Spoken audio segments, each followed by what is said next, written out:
Hello friends, good morning. Hope you all fine and welcome to our channel Dreamings. So in our previous class we have discussed about principles of development. Today we are going to discuss about factors affecting development. तो देखिए factors दो तरह के होते हैं, एक है internal और एक है external. तो internal में हम क्या क्या इंक्लूड कर सकते हैं, जो भी सारे हेरिडिटी से रिलेटेड फैक्टर्स हैं. पहला तो हेरिडिटी, फिर हम देखते हैं physical factor,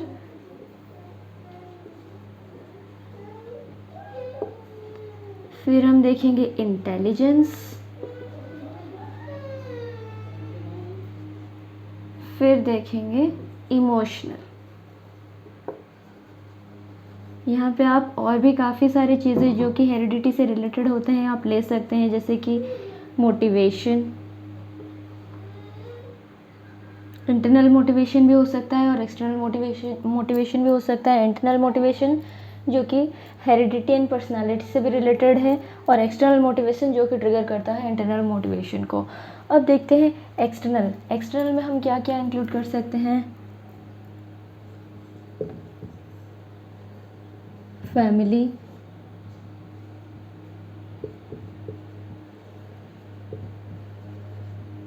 physical environment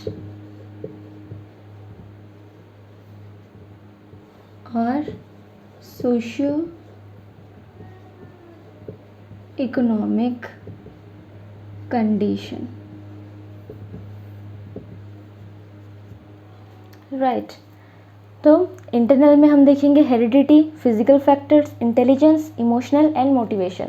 external में हम देखते हैं family, physical environment, socio economic conditions. तो अब एक एक को डिस्कस करते हैं.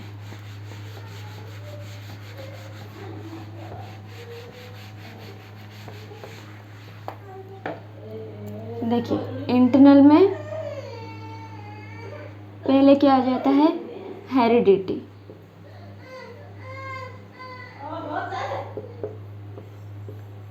राइट. तो हेरिडिटी क्या होता है, जो कैरेक्टर्स, जो नेचर हम अपनी एंसेस्टर्स से पाते हैं, यानी कि हम जो अपनी क्वालिटीज़ है वो अपने पेरेंट्स से पाते हैं, उस क्वालिटीज़ को हम बोलते हैं इनहेरिटेड क्वालिटीज़. राइट. वो कैसे होता है, देखिए हमारे जो 23 पेयर्स ऑफ क्या होता है, 23 पेयर्स ऑफ क्रोमोसोम्स होते हैं, उसमें से 1 पेयर क्या होता है, सेक्स क्रोमोसोम होता है. राइट. सेक्स क्रोमोसोम होता है. तो देखिए अब मेल से क्या आता है, XX, फीमेल से आता है XY. अगर मेल से आता है XY एंड फीमेल से आता है XX. तो फीमेल से हमेशा से X ही आएगा और अगर मेल से Y आया तो इसमें क्या होता है, बेबी बॉय. अगर मेल से X आता है और फीमेल से X आता है, फीमेल से हमेशा X ही आएगा क्योंकि उसमें सिर्फ XX ही होता है और मेल में XY होता है.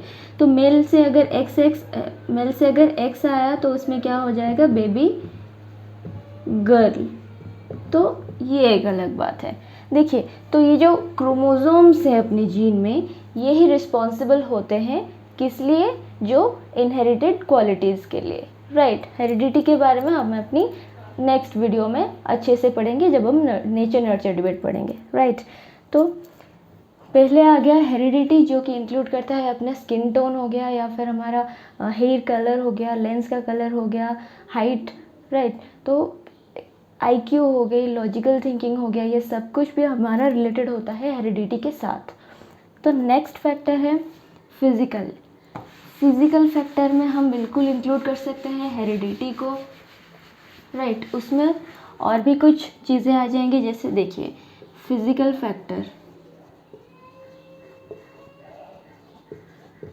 फैक्टर में हम और किसे इंक्लूड कर सकते हैं, हेरिडिटी सभी के साथ इंक्लूडेड है.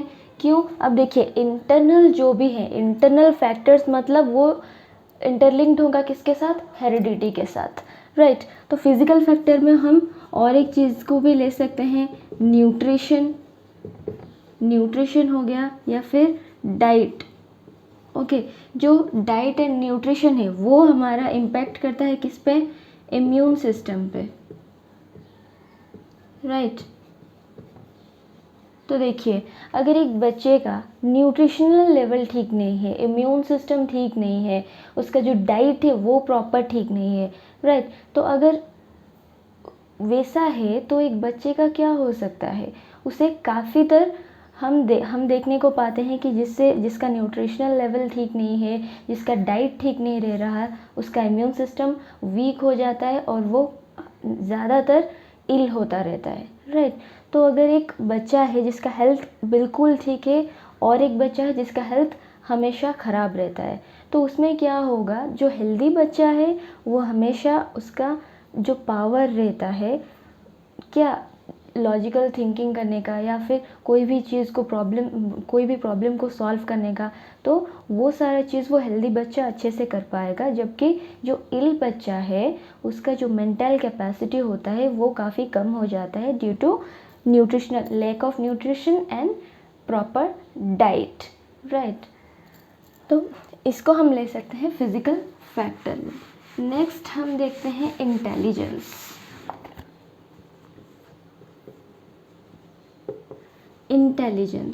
अब देखिए, इंटेलिजेंस जो है जनरली क्या होता है, जो पेरेंट्स का आईक्यू लेवल ज़्यादा होता है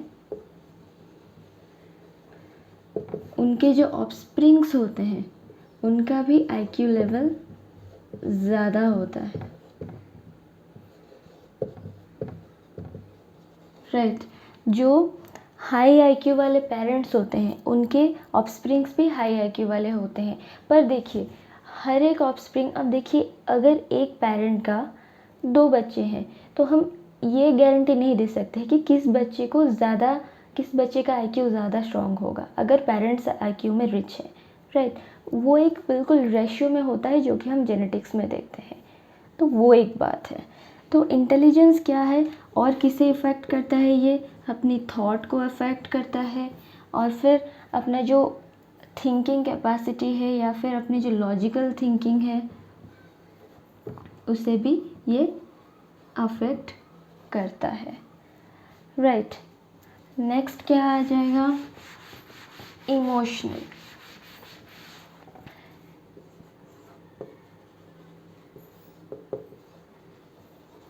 जैसे कि हमने कहा, इंटेलिजेंस, जो रिच पेरेंट्स होते हैं, इंटेलिजेंस पेरेंट होते हैं, उनके जो ऑफस्प्रिंग्स होते हैं वो भी ज़्यादातर हमने देखा है कि वो भी इंटेलिजेंट होते हैं। तो इमोशनल भी एक ऐसी चीज़ है जो पेरेंट से इनहेरिट कर सकते हैं। अगर कोई पेरेंट है बहुत इमोशनल होता है वो हर एक चीज़ में, तो उसका जो ऑफस्प्रिंग होगा वो भी ज़्यादातर इमोशनल पाया जाएगा।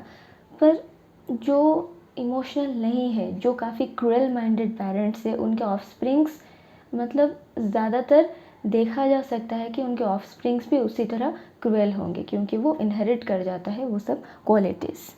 अब देखते हैं अपने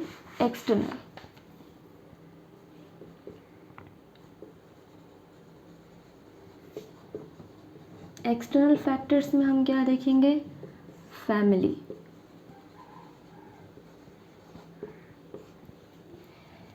तो देखिए, फैमिली एक हमारा प्राइमरी सोशलाइजेशन है,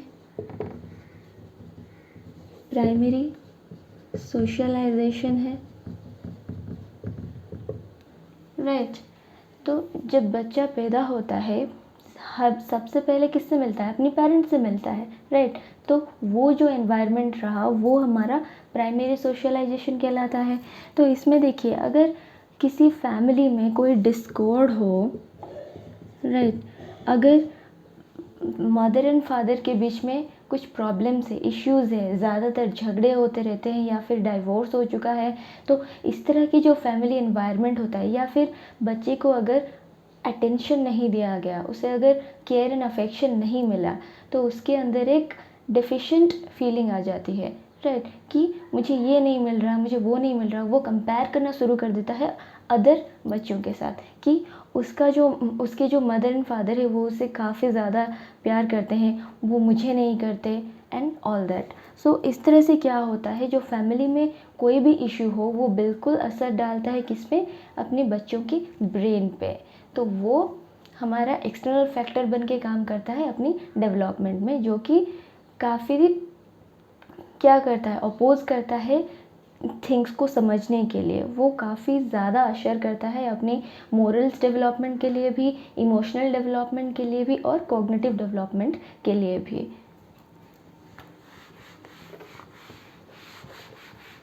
नेक्स्ट हम देखते हैं फिजिकल एनवायरनमेंट।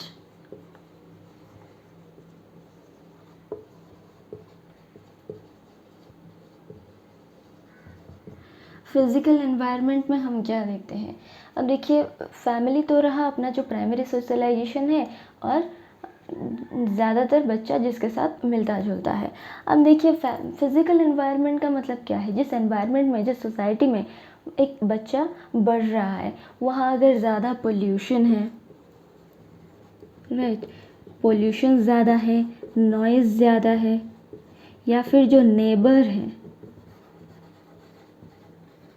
देखिए नेबर, ऑन लाइटर नोट हम बोल सकते हैं कि जो नेबरहुड होते हैं वो ज़्यादातर कंपैरिजन में लगे रहते हैं कि मेरा बच्चा ऐसा है, तेरा बच्चा ये नहीं कर सकता, मेरा बच्चा वो कर सकता है, राइट। तो ये सब जो चीज़ें हैं ये इम्पैक्ट डालते हैं अपने बच्चों के ब्रेन पे, राइट। तो जो पोल्यूशन है वो तो अपनी इलनेस के लिए एक रीज़न होता ही है। फिर जो नॉइज़ है, कोई बच्चा अगर पढ़ रहा है या फिर कोई उसका एक्टिविटी चल रहा है, तब अगर नॉइज़ ज़्यादा हो तो वो ज़रूर डिस्टर्ब होता है। तो ये कुछ फैक्टर्स रहे जो कि फ़िज़िकल एनवायरनमेंट वाला फैक्टर जो काफ़ी असर डालते हैं डेवलपमेंट पे और रेजिस्ट करते हैं डेवलपमेंट को।